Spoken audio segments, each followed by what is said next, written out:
आप सभी को उम्मीद करता हूँ आप सब बहुत अच्छे से होंगे और मुख्य परीक्षा को लेकर के जो लास्ट सेशन मेरा हुआ था उसको आपने बखूबी देखा भी होगा।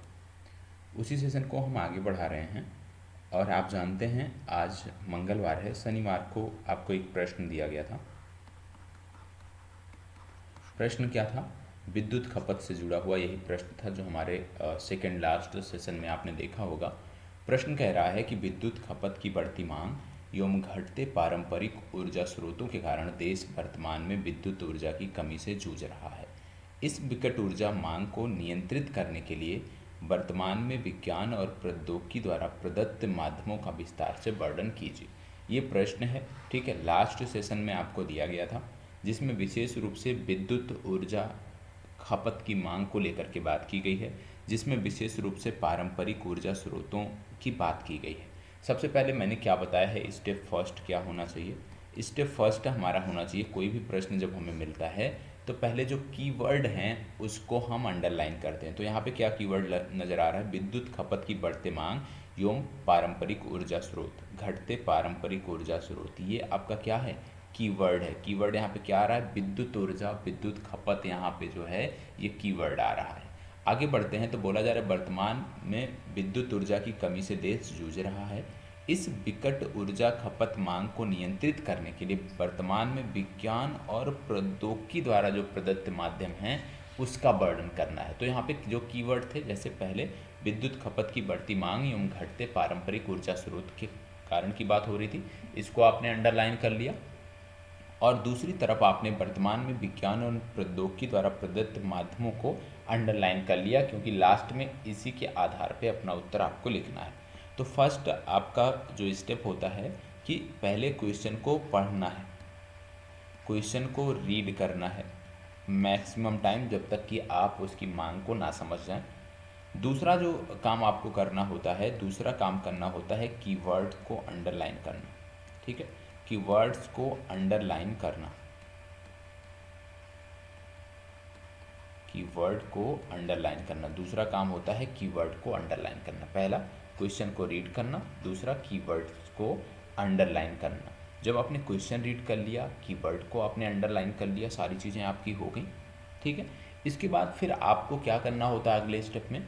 अगला जो आपका स्टेप होता है उसमें आपको ये समझना होता है कि ये जो प्रश्न पूछा गया है इसका उत्तर किस तरह से आपको देना है। मतलब पैरा वाइज आप दोगे या पॉइंट वाइज आप इसमें लिखोगे, ठीक है, ये डिसाइड करना होता है। और जब आप इसको डिसाइड कर लेते हो, फिर आप ये सेट करते हो कि अपनी भूमिका मतलब प्रस्तावना या शुरुआत कहाँ से करोगे, मुख्य भाग में किन चीज़ों का जिक्र करोगे, मुख्य भाग में किन चीज़ों का जिक्र करोगे, और निष्कर्ष में क्या लिखोगे। इस तरह से आपको चीज़ों को हल करना होता है, इस तरह से चीज़ों को लिखना होता है। भूमिका, मुख्य भाग, निष्कर्ष, इस तरह से चीज़ों को लिखना होता है, ठीक है। चलिए अब आगे बढ़ते हैं, इस प्रश्न की हम बात करते हैं और इसको समझने का प्रयास करते हैं कि इसको कैसे लिखा जाना चाहिए।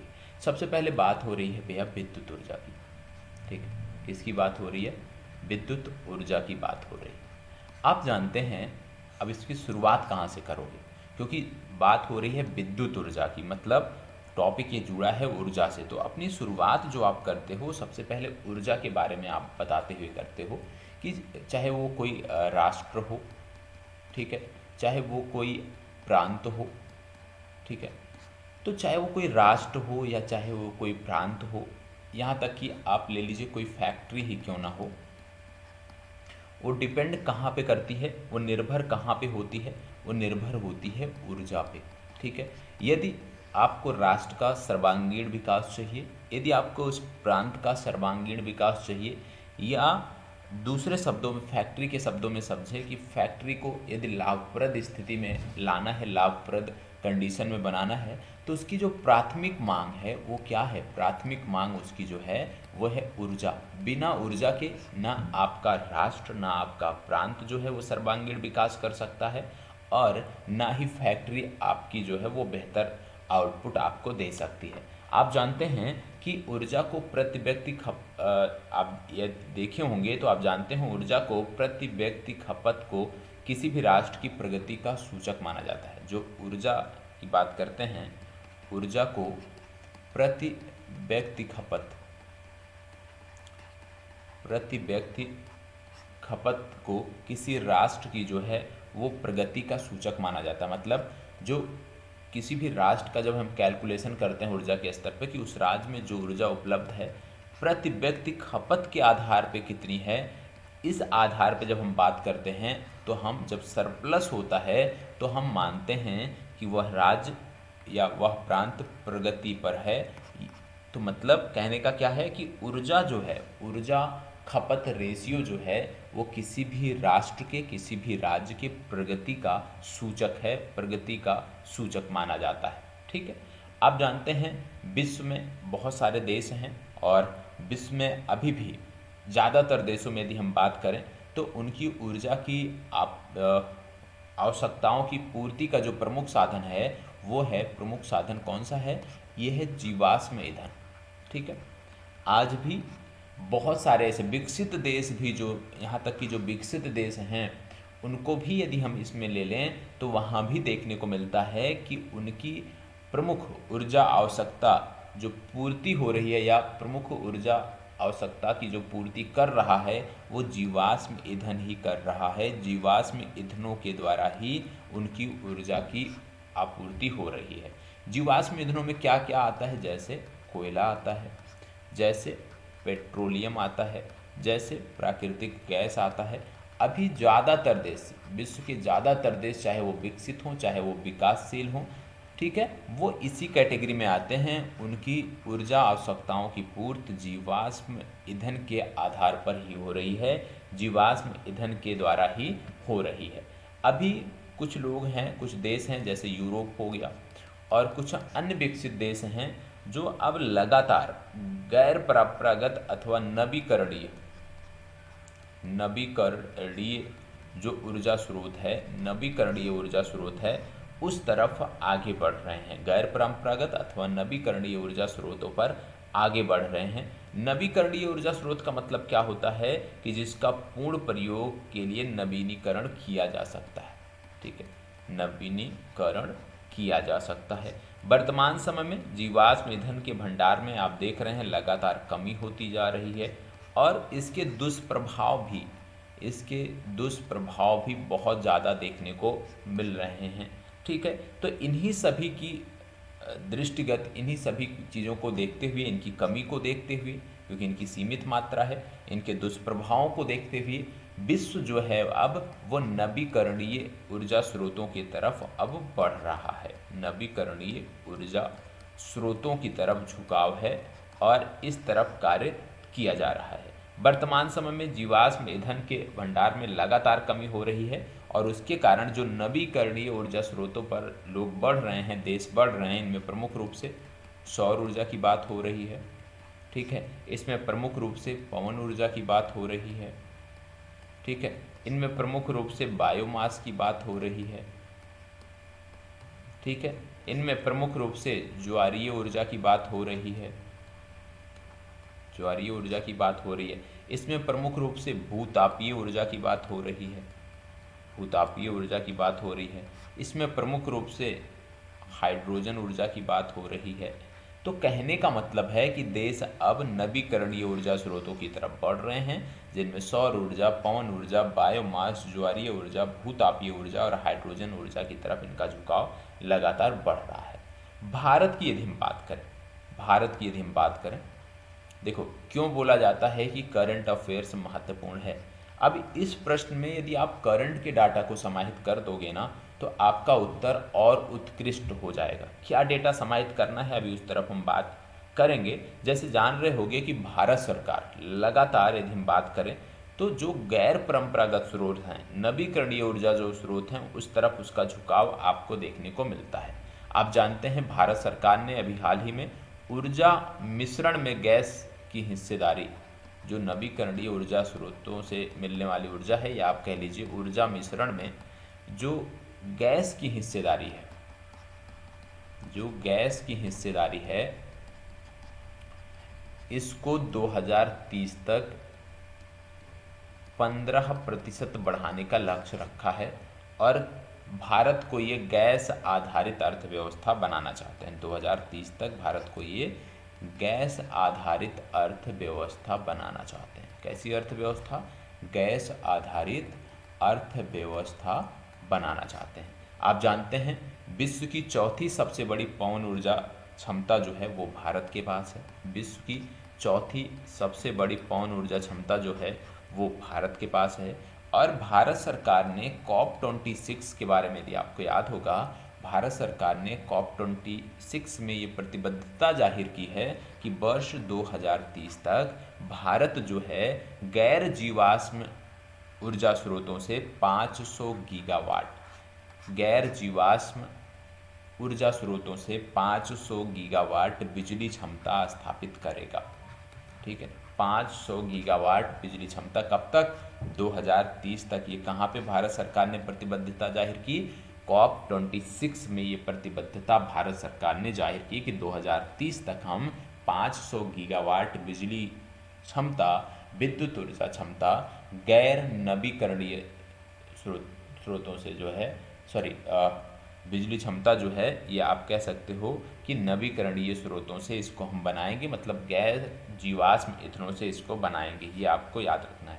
भारत सरकार ने, यदि आपको याद होगा, तो 2021 में ही यह घोषणा कर दिया था कि वर्ष 2030 तक गैर जीवाश्म ऊर्जा स्रोतों से स्थापित बिजली क्षमता का 40% जो लक्ष्य है वो हम हासिल करेंगे। ये इन्होंने 2021 में ही COP21 में ही बता दिया था।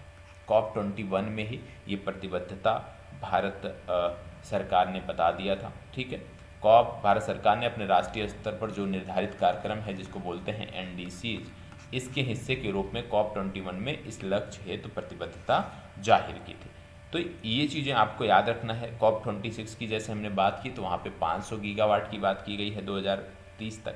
ठीक है, अब एक समस्या यह भी है, क्योंकि हम बात कर रहे हैं यहाँ पे विशेष रूप से इसको कनेक्ट करके देख रहे हैं विद्युत ऊर्जा से।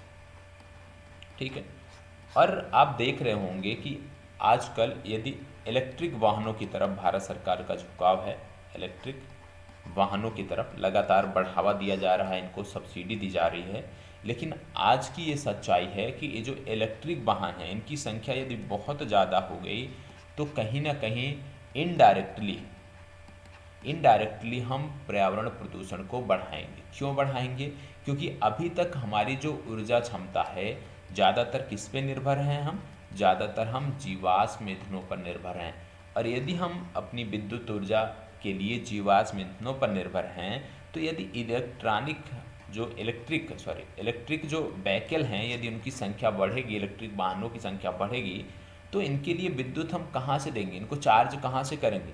इन्हीं जीवाश्म ईंधनों से बनने वाली विद्युत से चार्ज करेंगे। तो कहीं ना कहीं इनडायरेक्टली दबाव किस पे पड़ेगा? जीवाश्म ईंधनों पे पड़ेगा, और वो चीज़ें और भी घातक होंगी। तो अभी आप जानते हैं कि प्रयास क्या है भारत सरकार का? अभी यही प्रयास है, क्योंकि अभी इसके बाद आपने देखा होगा कि बहुत ज़्यादा कुछ जोर अब नहीं दिया जा रहा। क्यों? क्योंकि भारत सरकार चाहती है कि जो नवीकरणीय ऊर्जा स्रोत हैं, ठीक है, नवीकरणीय ऊर्जा स्रोत हैं, पहले हम 50 के रेशियो पे आ जाएं कि 50% भारत में जो ऊर्जा उत्पादन है वो नवीकरणीय स्रोतों से हो रहा है और 50% जीवाश्म से हो रहा है। और उसके बाद यदि हम इस बात पे जोर देंगे तो चीज़ें और तेज़ी से बढ़ेंगी और वह हमारे लिए अनुकूल होगा। अभी वर्तमान समय में देखें तो भारत सरकार लगातार CNG को प्रमोट कर रही है। ठीक, CNG को प्रमोट कर रही है। अब छोटे शहरों में भी आपको CNG पंप देखने को आसानी से मिल जाते हैं। तो ये आपको जिक्र करना है। ठीक है, अब इसके साथ साथ कुछ योजनाएं हैं जिनका जिक्र आप मुख्य भाग में कर सकते हैं। जैसे PM कुसुम योजना है, PM कुसुम योजना है। PM कुसुम योजना का जिक्र आप कर सकते हो। PM कुसुम योजना आप जानते हो ग्रामीण क्षेत्रों में ऑफ ग्रिड सौर पंपों की स्थापना करना इसका लक्ष्य है।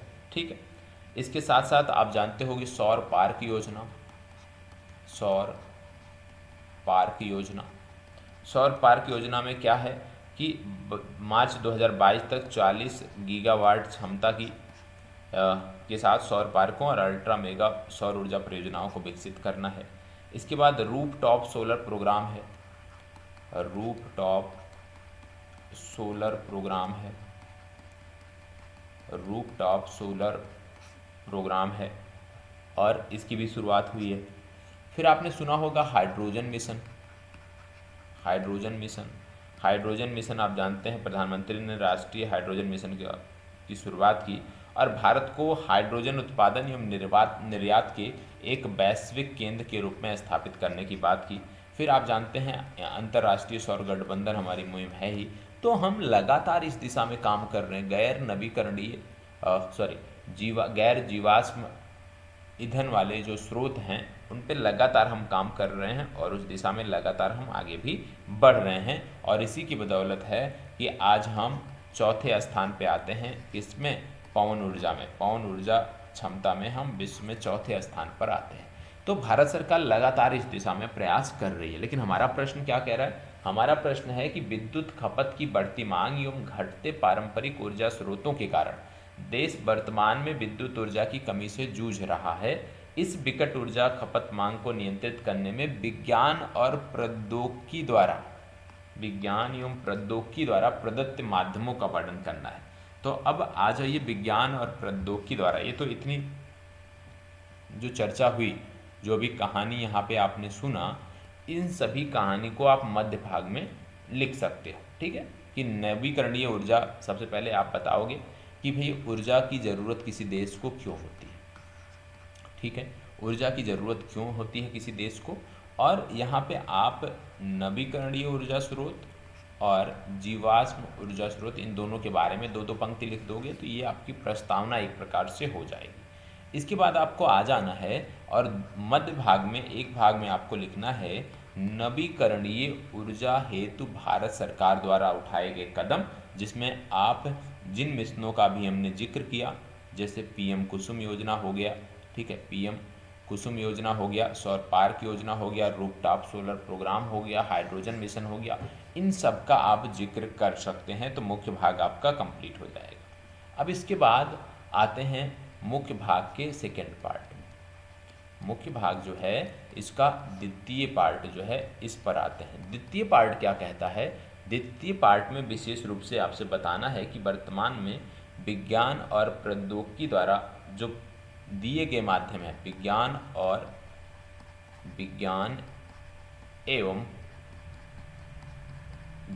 एवं प्रौद्योगिकी द्वारा प्रदत्त माध्यमों के बारे में बात करना है। विज्ञान एवं प्रौद्योगिकी द्वारा प्रदत्त माध्यमों की बात करना है। तो अब आइए देख लेते हैं कि विज्ञान और प्रौद्योगिकी द्वारा ये जो आप कह सकते हैं अंतर है, विशेष रूप से नवीकरणीय ऊर्जा स्रोतों में और जीवाश्म ऊर्जा स्रोतों में, ये जो अंतर है, एक बड़ा गैप है, इसको हम कैसे कम कर सकते हैं। सबसे पहले आप जानते हैं विश्व स्तर पर वैज्ञानिकों द्वारा लगातार शोध किए जा रहे हैं जिनका उपयोग है कि ऊर्जा ज़रूरतों को कम करना। क्या है? ऊर्जा ज़रूरतों को कम कर। इस दिशा में जैसे आप बात कर सकते हो LED की, लाइट एमिटिंग डायोड की चर्चा कर सकते हो। क्या है? आप जानते हैं LED प्रौद्योगिकी या लाइट एमिटिंग डायोड प्रौद्योगिकी जो है ये ठोस अवस्था में, यदि हम बात करें ठोस अवस्था प्रौद्योगिकी पर आधारित है। किस पे आधारित है? ठोस अवस्था प्रौद्योगिकी पर आधारित है, जिसमें सेमीकंडक्टर पदार्थों का उपयोग किया जाता है। इसमें विद्युत की जब धारा प्रवाहित करते हैं तो इनके परमाणु जो होते हैं, इनके परमाणुओं की बाहरी कक्षा में उपस्थित इलेक्ट्रॉन क्या होते हैं? उत्तेजित हो जाते हैं।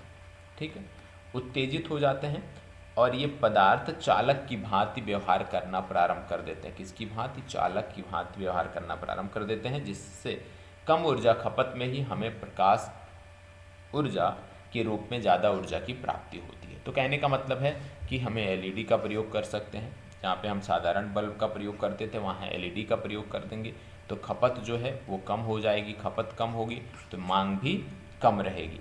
इसके बाद दूसरा क्या हम कर सकते हैं? आप जानते हैं घरों में अभी तक पुराने टेलीविज़न हुआ करते थे।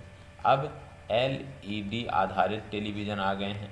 कहने का मतलब है कि LED आधारित जो टेलीविज़न हैं ये कम ऊर्जा खपत कराते हैं। ठीक है, ऊर्जा खपत यहाँ पे कम खपत यहाँ पे होती है, किसकी? ऊर्जा की होती है। इससे मांग जो है वो कम रहेगी मांग कम रहेगी तो जो जीवाश्म ईंधनों पर दबाव है वो भी कम रहेगा, और हम जो चाहते हैं कि वर्ष 2030 तक हम 500 गीगावाट नवीकरणीय ऊर्जा क्षमता स्थापित कर सकें, उस दिशा में हम अच्छे से काम भी कर सकते हैं।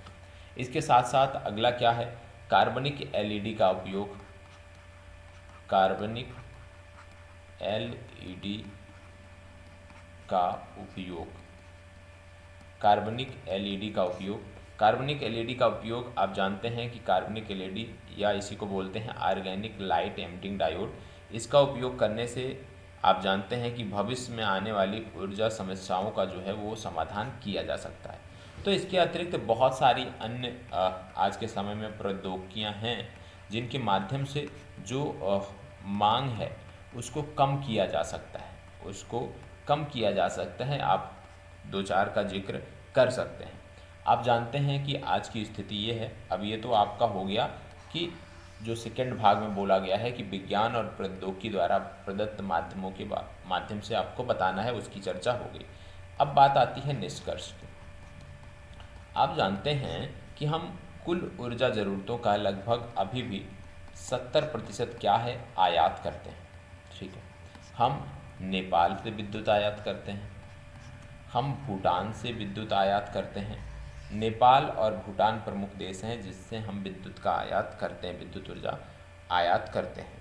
और आप जानते हैं कि आज़ादी के बाद से यदि हम देखें तो आज़ादी के बाद से लगभग 60 से 65 सालों में यदि हम बात करें तो हमने 110 गुना से अधिक वृद्धि किया है अपनी क्षमता में, अपनी ग्रिड क्षमता में लगभग 110 गुना से ज़्यादा वृद्धि किया है।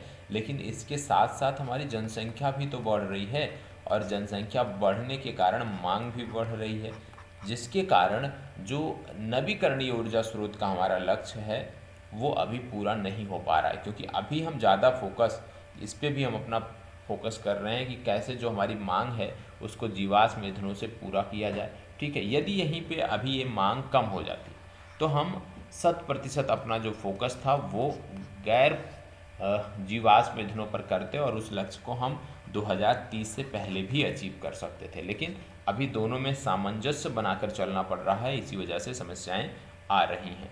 ठीक है, तो हम आप कह सकते हैं कि हम विज्ञान और प्रौद्योगिकी के माध्यम से यदि हम घर से लेकर के दफ्तर तक, फैक्ट्री तक विज्ञान और प्रौद्योगिकी द्वारा प्रदत्त माध्यमों का प्रयोग करें तो कम से कम हम विद्युत खपत की जो मांग है उसमें हम कमी कर सकते हैं।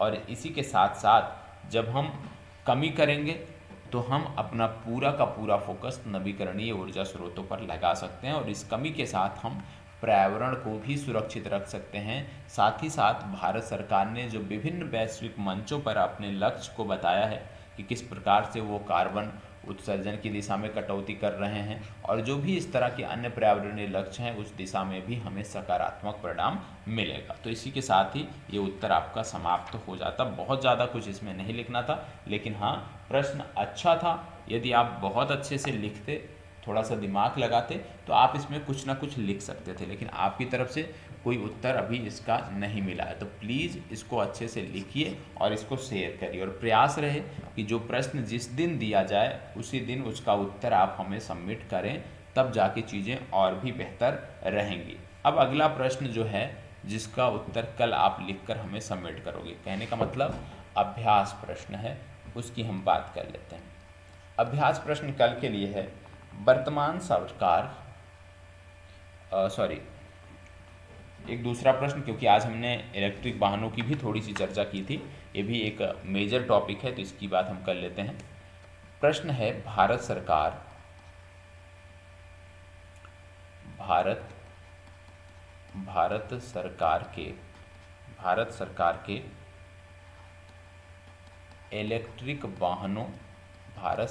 के इलेक्ट्रिक वाहनों को बढ़ावा देने की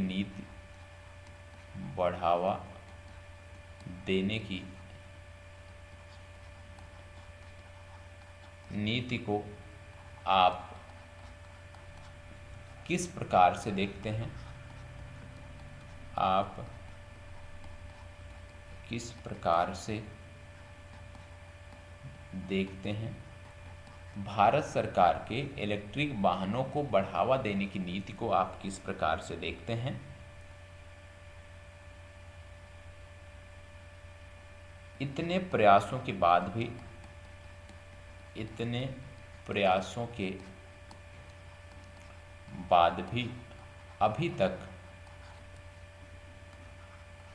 अभी तक सरकार को इस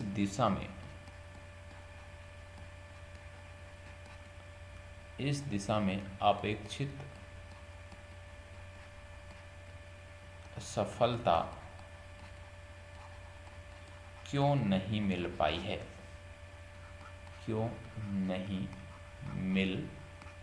है? क्या बोला जा रहा है? इसका भी 38 अंकों का ये प्रश्न है, ठीक है। कम से कम 3.5 से 4 पेज में आपको लिख के इसको शेयर करना है, ठीक है।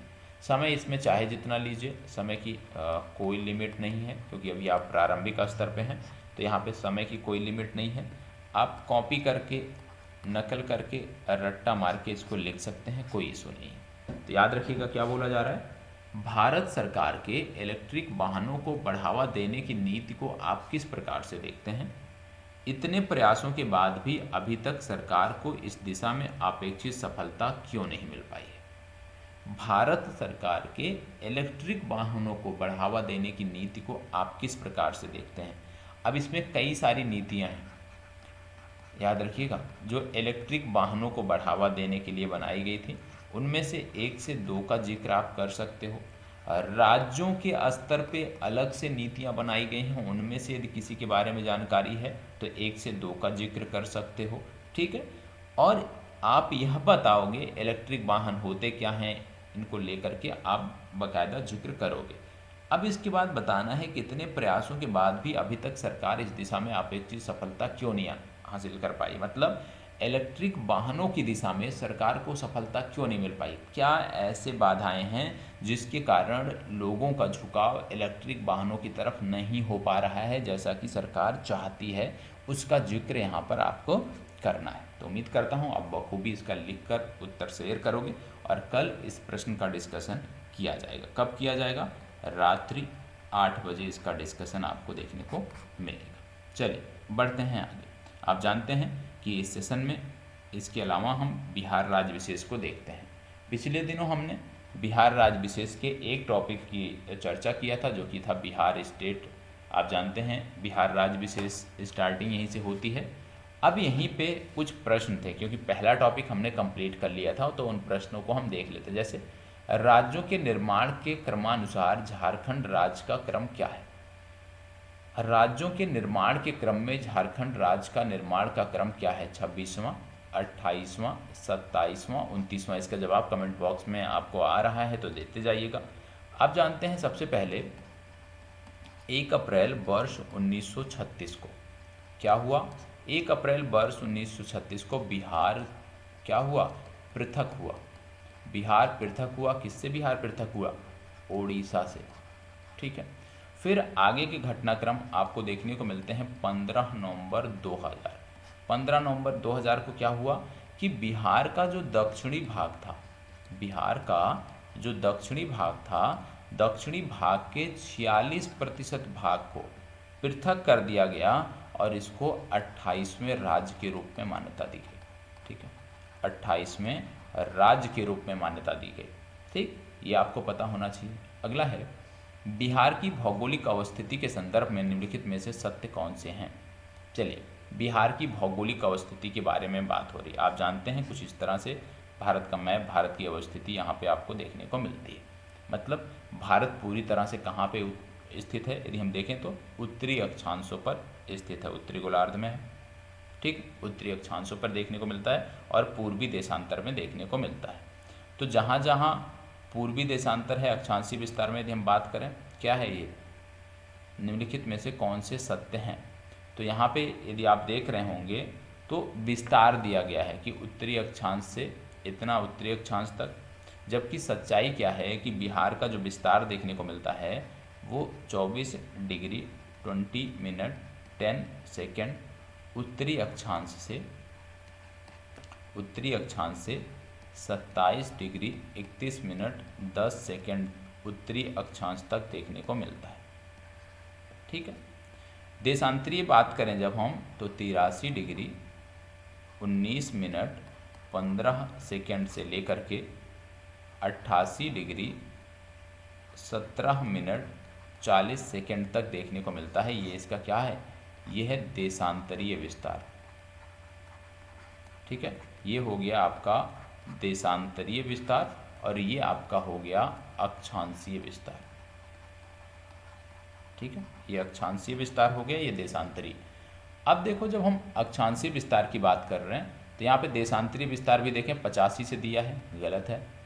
ये अक्षांशीय विस्तार यदि हम मान लें तो 20-24 से दिया है, गलत है, क्योंकि बिहार का विस्तार 24 से शुरू होता है, तो ये भी गलत है। और इसमें 24-20-10 तो सही है, लेकिन 27-31-15 दिया है, ये गलत है, क्योंकि 27-31-10 है और इस आधार पे ई विकल्प इसका सही उत्तर होगा। अगला है, बिहार में भारत की जनसंख्या के कुल कितने प्रतिशत लोग निवास करते हैं? बिहार में भारत की जनसंख्या के कुल कितने प्रतिशत लोग निवास करते हैं? तो इसका सही उत्तर है 8.60%। बी विकल्प सही उत्तर है। अगला है, वर्ष 2001 से 2011 के मध्य बिहार में दशकीय वृद्धि क्या रही? बिहार में दशकीय वृद्धि की बात करें तो बिहार में दशकीय वृद्धि रही 25.4%। सबसे ज़्यादा दशकीय वृद्धि कहाँ पे रही? तो सबसे ज़्यादा दशकीय वृद्धि रही मधेपुरा में। कहाँ पे रही? मधेपुरा में रही। और मधेपुरा में कितना रही? मधेपुरा में ये 31.10% रही। सबसे कम कहाँ रही? सबसे कम की बात करें तो ये रही गोपालगंज में। ठीक है, गोपालगंज में रही और गोपालगंज में कितना है? 19.0%। तो ये याद रखना है। अगला है, वर्ष 2011 की जनगणना के अनुसार बिहार में न्यूनतम दशकीय वृद्धि वाला जिला कौन सा है? तो न्यूनतम दशकीय वृद्धि की यदि हम बात करें तो न्यूनतम दशकीय वृद्धि गोपालगंज में देखने को मिल रही है। तो इसका सही उत्तर क्या हो जाएगा? गोपालगंज। आगे बढ़ते हैं। बिहार की कुल जनसंख्या में अनुसूचित जातियों का प्रतिशत कितना है? तो याद रखिएगा, बिहार की जो कुल जनसंख्या है उसमें अनुसूचित जातियों के प्रतिशत की बात करें तो 15.9% है। अनुसूचित जातियों का प्रतिशत कितना है? 15.9% है। अगला प्रश्न, बिहार विधानसभा में अनुसूचित जनजातियों हेतु आरक्षित सीटों की संख्या कितनी है? तो आप जानते हैं जब हम अनुसूचित जनजाति की बात करते हैं और अनुसूचित जाति की बात करते हैं, तो अनुसूचित जनजाति की जब बात करते हैं तो 2 सीटें बिहार विधानसभा में आरक्षित हैं। कौन कौन सी? मनिहारी और अगला है कटोरिया। ठीक है, मनिहारी और कटोरिया। एससी के लिए यदि हम बात करें तो टोटल यहाँ पे जो एससी के लिए आरक्षित हैं 38 सीटें एससी के लिए आरक्षित हैं। बिहार का 38वां जिला कौन सा है? तो याद रखिएगा, बिहार का 38वां जिला बना था अरवल। अरवल बिहार का 38वां जिला है। बिहार में प्रमंडलों की संख्या कितनी है? तो याद रखिएगा, बिहार में प्रमंडलों की संख्या 9 है। और जिलों की बात करें तो 38 जिले आपको देखने को मिलते हैं। ठीक है। जनसंख्या घनत्व में बिहार का भारत में स्थान क्या है? तो जनसंख्या घनत्व में यदि हम बात करें तो बिहार का स्थान है प्रथम। बिहार में शहरी जनसंख्या का प्रतिशत कितना है? तो बिहार में 11.3%। 11.3% शहरी जनसंख्या है। ठीक है, शहरी जनसंख्या 11.3% देखने को मिलती है। तो ये आपका उत्तर हो गया। ठीक है, अब इसके बाद बढ़ते हैं आगे और आज के कुछ टॉपिक के बारे में हम जिक्र करते हैं। आज के कुछ टॉपिक की हम चर्चा करते हैं। ठीक है, आज के टॉपिक की जब हम चर्चा करने जा रहे हैं तो कुछ चीज़ें यहाँ पे आपको याद रखने की ज़रूरत है। क्या याद रखने की ज़रूरत है? सबसे पहली बात कि बिहार के इतिहास की बात हो रही है। किसकी बात हो रही है? बिहार के इतिहास की बात हो रही है। ठीक है, बिहार के इतिहास की जब हम बात करते हैं तो आप जानते हैं बिहार का इतिहास उतना ही प्राचीन है जितना भारत में मानव सभ्यता का प्रारंभ। ठीक है, मानव सभ्यता का प्रारंभ। बिहार समृद्धशाली और वैभवशाली इतिहास रखता है, जिसका उल्लेख वेदों में भी देखने को मिलता है। ठीक है, जिसका उल्लेख आपको पुराणों में भी देखने को मिलता है, जिसका उल्लेख ब्राह्मण ग्रंथों में भी देखने को मिलता है, जिसका उल्लेख जैन साहित्यों में देखने को मिलता है, जो जैन साहित्य हैं वहाँ भी इसका उल्लेख देखने को मिलता है। बहुत सारे यात्रा वृत्तांत हैं जहाँ पे इसका उल्लेख देखने को मिलता है।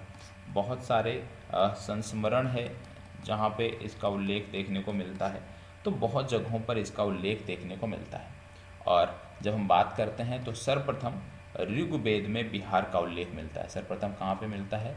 सर्वप्रथम ऋग्वेद, सर्वप्रथम ऋग्वेद में बिहार का उल्लेख मिलता है। सर्वप्रथम ऋग्वेद में बिहार का उल्लेख मिलता है, जहाँ इनके लिए कीकट शब्द का प्रयोग किया गया। किसका प्रयोग किया गया? कीकट, कीकट शब्द का प्रयोग इसके लिए किया गया। और अर्थवेद की जब हम बात करते हैं, अथर्ववेद की बात करते हैं, अथर्ववेद की जब हम बात करते हैं या पंचविश की बात करते हैं, अथर्ववेद या पंचविश की बात करते हैं, तो भी यहाँ पे प्राचीन बिहार का आपको उल्लेख देखने को मिलता है। ठीक है, प्राचीन बिहार का उल्लेख देखने को मिलता है। और इनके निवासियों के लिए जो शब्द प्रयोग किया गया वो वात्य शब्द का प्रयोग इनके निवासियों के लिए किया गया। आगे बढ़ते हैं तो बिहार में आप जानते हैं एक स्थान है मुंगेर।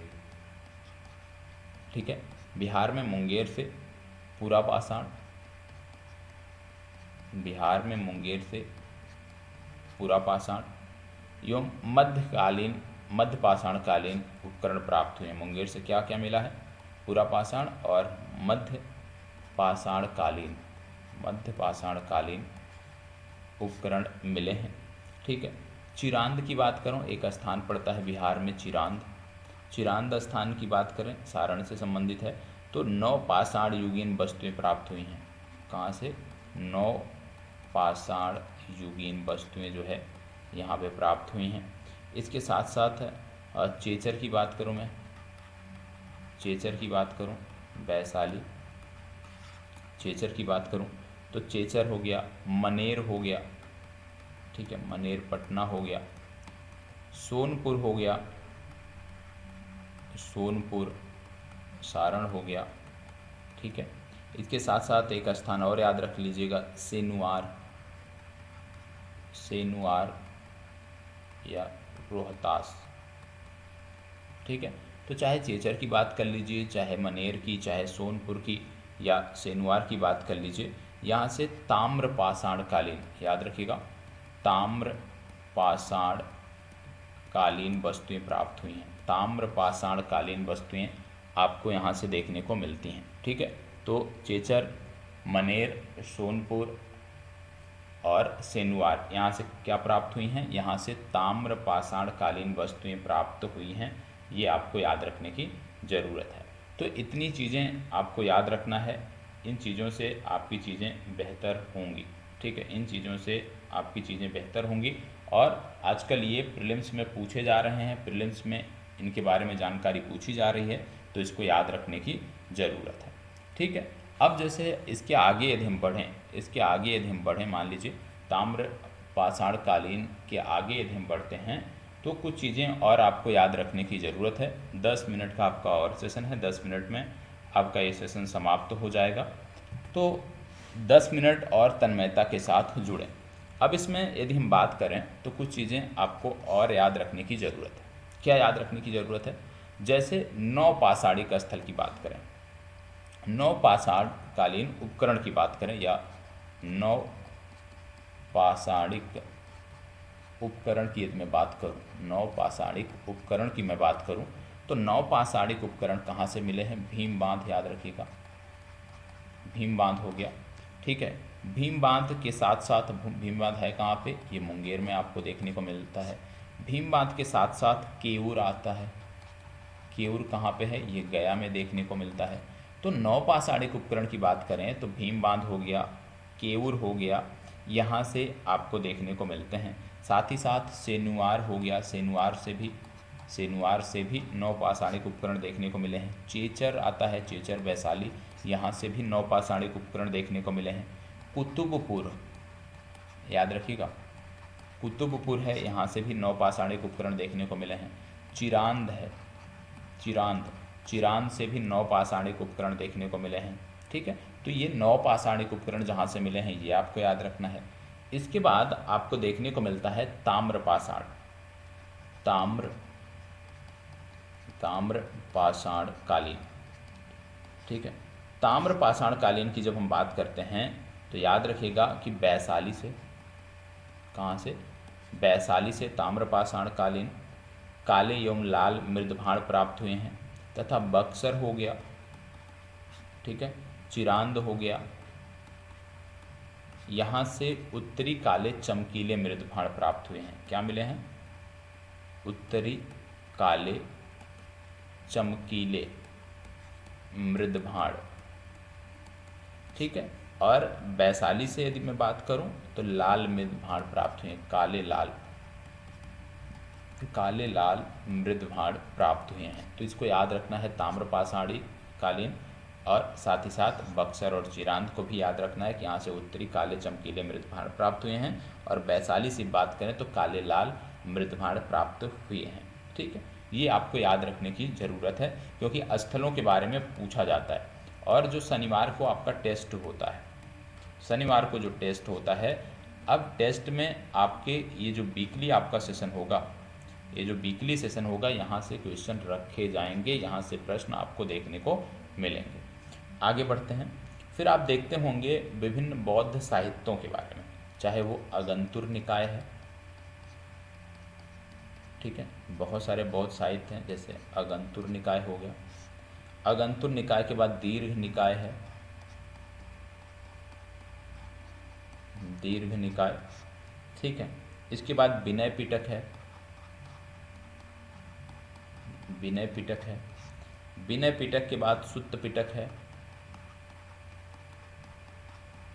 सुत्त पिटक है, ठीक है। तथा जैन साहित्य में यदि हम बात करें तो भगवती सूत्र है,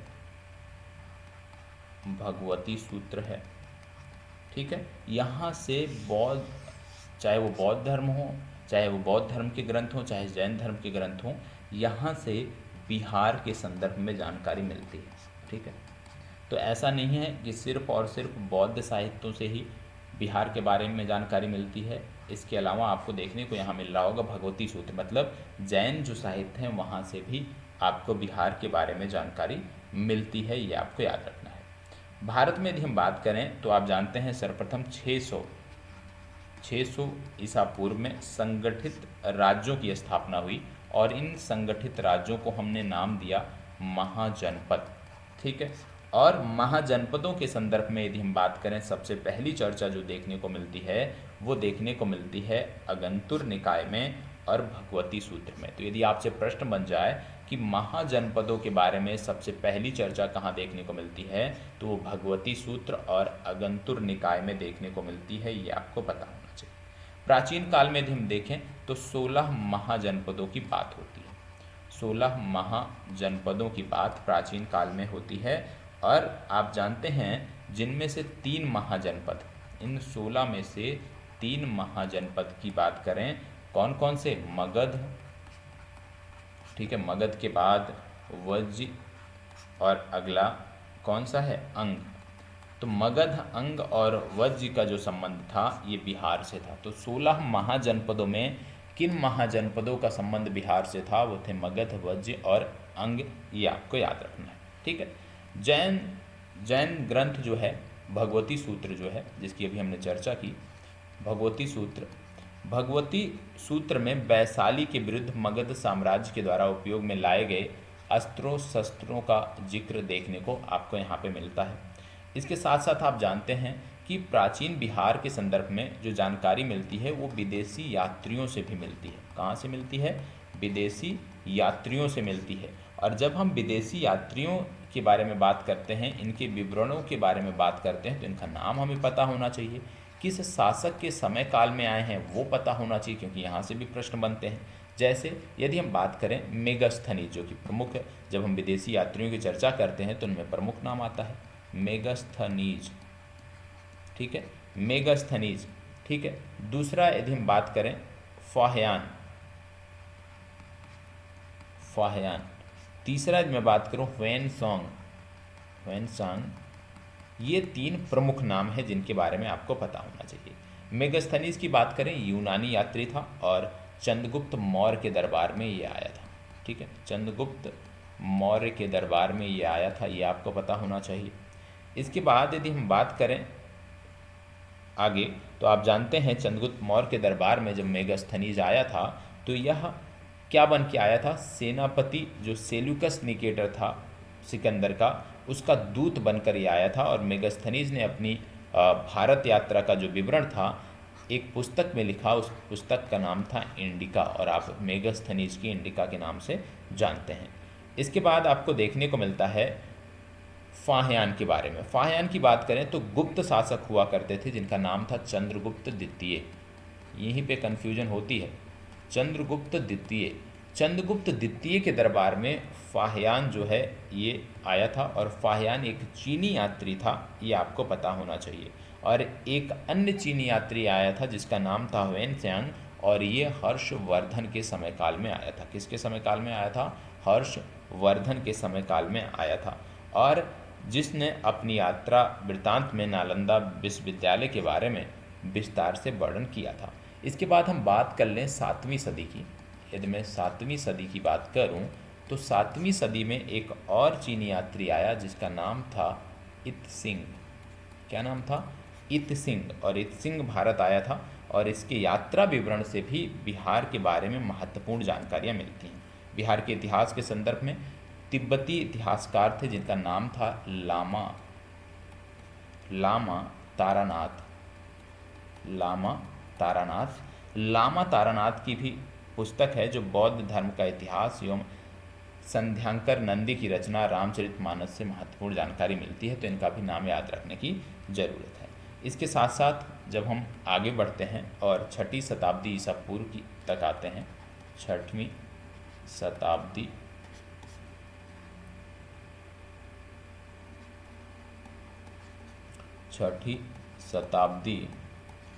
ईसा पूर्व। 6ठी शताब्दी ईसा पूर्व में जब हम आते हैं तो आप देखते हैं कि भारत में विशाल एवं संगठित राज्यों का उदय जो है वो 6ठी शताब्दी ईसा पूर्व के प्रारंभ में हो गया था। इस काल में आपको देखने को मिलता है 16 महाजनपद, साथ ही साथ 10 गणराज्यों का उल्लेख देखने को मिलता है। 10 गणराज्यों का उल्लेख देखने को मिलता है, और इनका उल्लेख कहाँ मिलता है? इनका उल्लेख बौद्ध ग्रंथों में मिलता है। कहाँ पे मिलता है? बौद्ध ग्रंथों में देखने को मिलता है, जिसमें से 3 सबसे शक्तिशाली जो थे, जिनका नाम था अंग, दूसरे का नाम था वज्रसंघ, और तीसरे का नाम था मगध। तो ये 3 शक्तिशाली थे, इनका नाम याद रखना है। अब एक एक करके हम पढ़ते हैं। सबसे पहले हम पढ़ेंगे विदेह के बारे में। विदेह के इतिहास की चर्चा सर्वप्रथम जो हुई है वो यजुर्वेद में हुई है। कहाँ हुई है? यजुर्वेद में सर्वप्रथम विदेह के इतिहास की चर्चा हुई है। माना जाता है कि इस राजवंश की स्थापना जो है वो सूर्यवंशी इक्ष्वाकु के पुत्र निमि विदेह ने की थी। किसने की थी? निमि विदेह ने किया था। और इस वंश के एक अन्य राजा हुए जिनका नाम था मिथिजनक। मिथिजनक द्वारा मिथिला की स्थापना की गई थी। तो यदि आपसे पूछ लिया जाए कि मिथिला की स्थापना किसके द्वारा की गई, तो आप बताएंगे विदेह शासक द्वारा की गई। उनका नाम पूछ लिया जाए तो मिथिजनक द्वारा मिथिला राज्य की स्थापना की गई थी। रामायण में एक वर्णन मिलता है उसमें आपको देखने को मिलता है जिसका नाम शिरध्वज जनक इस वंश के 25वें राजा थे, और जिनकी पुत्री सीता का विवाह जो है कौशल अयोध्या के राजा राम से हुआ था। ठीक है, राजा दशरथ के पुत्र राम से हुआ था। तो यदि आपसे पूछ लिया जाए कि रामायण के वर्णन के अनुसार सीता के पिता कौन थे, तो आप बताएंगे शिरध्वज जनक, और ये विदेह के 25वें राजा थे। ये आपको पता होना चाहिए। इस वंश के अंतिम शासक की यदि हम बात करें तो इसका नाम था करल जनक। क्या नाम था? करल जनक विदेह वंश के अंतिम राजा थे। और इसके बाद मगध के राजा जो कि हुआ करते थे महापद्मनंद, उन्होंने इसको अपने राज्य में मिला लिया था, और विदेह को फिर मिथिलांचल के नाम से जाना गया। मिथिलांचल के नाम से इसको जाना गया। तो यहाँ पे आपने विदेह के बारे में संपूर्ण चर्चा देखी। विदेह के बाद फिर हम आते हैं वैशाली। ठीक है, वैशाली। वैशाली इस क्षेत्र में आप देखेंगे तो वैशाल अथवा वैशालिका राजवंश द्वारा, वैशाल या वैशालिका राजवंश द्वारा जो है वो शासन करने का प्रमाण मिलता है। और इस राजवंश की स्थापना मनु के पुत्र जिनका नाम था नमोदिष्ट द्वारा की गई थी, जिसमें कुल 33 राजा हुए थे और इनके 24वें राजा थे कौन? विशाल तथा वैशाली। इनके जो 24वें राजा थे विशाल, इन्हीं के द्वारा वैशाली शहर की स्थापना की गई। तो यहाँ से एक फैक्ट आपने देखा कि वैशाली शहर की स्थापना वैशाली के 24वें राजा विशाल द्वारा की गई थी, ये आपको पता होना चाहिए। चाहे आप विष्णु पुराण ले लीजिए, विष्णु पुराण, ठीक है। विष्णु पुराण के बाद गरुड़ पुराण, गरुड़ पुराण, गरुड़ पुराण के बाद आता है वायु पुराण, ठीक है, या भागवत पुराण। विष्णु पुराण, गरुड़ पुराण, वायु पुराण और भागवत पुराण आदि में इस राजवंश के विषय में जानकारी प्राप्त होती है। सुमति, याद रखिएगा, सुमति अथवा प्रगति को इस वंश का अंतिम शासक माना गया। ठीक है, लिच्छवियों ने बुद्ध के निवास के लिए महावन में एक कुटाग्रशाला बनाई थी, कुटाग्रशाला, जहाँ पे वो अपना उपदेश देते थे। तो आपने वैशाली के बारे में बहुत अच्छे से देखा। इसके साथ साथ आप जानते हैं कि 6ठी शताब्दी ईसा पूर्व में वैशाली सबसे बड़ा और शक्तिशाली गणराज्य था। इसकी पहचान वर्तमान मुजफ्फरपुर जिले के बसाड़ से होती है। कहाँ से होती है? मुजफ्फरपुर जिले के बसाड़ से। बसाड़ कहाँ पे है? मुजफ्फरपुर जिले से संबंधित है। ठीक है, मुजफ्फरपुर जिले के बसाड़ से होती है। वैशाली के संदर्भ में कुछ फैक्ट हैं जो आपको पता होना चाहिए। वैशाली के संबंध में जो फैक्ट हैं, क्या क्या फैक्ट हैं? जैसे विश्व में सर्वप्रथम गणतंत्र की स्थापना कहाँ पे हुई? तो विश्व में सबसे पुराना गणतंत्र, सबसे पहला गणतंत्र जो था वो था वैशाली। लगभग 750 ईसा पूर्व में यहाँ पे गणतंत्र की स्थापना हुई थी। दूसरा, महावीर ने वैशाली में चतुर्मास व्यतीत किया था और वैशाली के लिच्छवियों का उल्लेख गुप्तकालीन अभिलेखों में भी देखने को मिलता है। कहाँ पे देखने को मिलता है? गुप्तकालीन अभिलेखों में भी इनकी चर्चा देखने को मिलती है। वैशाली गौतम बुद्ध की प्रिय नगरी थी, आप जानते होंगे। महात्मा बुद्ध की मृत्यु के पश्चात 383 ईसा पूर्व में वैशाली में शासक हुआ करते थे कालाशोक, और कालाशोक के शासनकाल में द्वितीय बौद्ध संगीति का भी आयोजन किया गया था। ठीक है, द्वितीय बौद्ध संगीति का भी आयोजन यहाँ पे देखने को मिलता है। एक प्रसिद्ध नर्तकी थी जिनका नाम था आम्रपाली। आम्रपाली को वैशाली की नगर बधू की पदवी दी गई थी। किसकी पदवी दी गई थी? नगर बधू की। तो याद रखिएगा कि वैशाली की नगर बधू की पदवी किसको मिली थी? आम्रपाली को मिली थी। बाद में वह भगवान बुद्ध की शिष्या हो गई थी और इसने भगवान बुद्ध से उपदेश लिया था। और महात्मा बुद्ध वैशाली प्रवास के दौरान जो है आम्रपाली के घर पर इन्होंने भोजन भी किया था। तो ये भी आपको याद रखने की ज़रूरत है आम्रपाली के बारे में। तो आज के लिए आज का जो सेशन है वो मैं यहीं पे समाप्त करूँगा। कल की जब चर्चा होगी तो कल हम वज्जी संघ से अपनी चर्चा को प्रारंभ करेंगे। कहाँ से प्रारंभ करेंगे? वज्जी संघ से हम अपनी चर्चा प्रारंभ करेंगे। ध्यान रखिएगा, यहाँ पे इतिहास के संदर्भ में जो चीज़ें डिस्कस की जा रही हैं वो बिहार राज्य के विशेष संदर्भ में की जा रही हैं। ये आपको ध्यान रखने की ज़रूरत है कि जो चीज़ें डिस्कस हो रही हैं वो बिहार के ही विशेष संदर्भ में की जा रही है। तो आज के लिए बस इतना ही। धन्यवाद, बहुत बहुत आभार। कैसा लगा ये सेशन ज़रूर बताइएगा, और जो अभ्यास प्रश्न दिया गया है उसका उत्तर ज़रूर लिखिएगा। और यदि आपने अभी तक पहले प्रश्न का उत्तर नहीं लिखा है तो उसको भी 100% कंप्लीट करने का प्रयास करिएगा। धन्यवाद, बहुत बहुत आभार।